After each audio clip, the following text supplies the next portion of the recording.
বিশ্বনবী ওনার চাচাতো ভাই আব্দুল্লাহ ইবনে আব্বাস রাদিয়াল্লাহু তাআলা আনহুকে বললেন, ইয়া আব্দুল্লাহ ইবনে আব্বাস, হে আব্দুল্লাহ ইবনে আব্বাস, ইযা সাআলতা ফাসআলিল্লাহ, যখন চাইবে আল্লাহর কাছে চাও।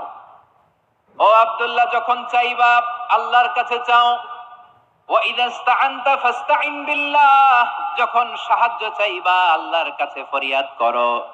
জেনে রেখো ও আব্দুল্লাহ, ওয়া'লাম আন্নাল উম্মাতা লাউ ইজতামাআত আলা আন ইয়ানফাউকা বিশাইইন লাম ইয়ানফাউকা ইল্লা বিশাইইন ক্বাদ কাতাবাহু আল্লাহু লাক।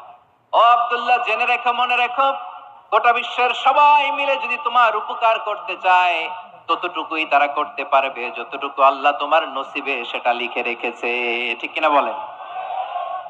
আর যদি গোটা বিশ্বের সবাই মিলে তোমার বিরুদ্ধে কনস্পাইরেসি করে, ষড়যন্ত্র করে, গোটা বিশ্বের সবাই মিলেও যদি তোমার ক্ষতি করতে চায় ততটুকুই শুধু পারবে যেটা আল্লাহ তোমার জন্য বরাদ্দ রেখেছে। যতটুকু আল্লাহ তাআলা তোমার জন্য বরাদ্দ রেখেছে অতটুকুই ক্ষতি করতে পারবে, আর এক চুল বেশিও করতে পারবে না, কমও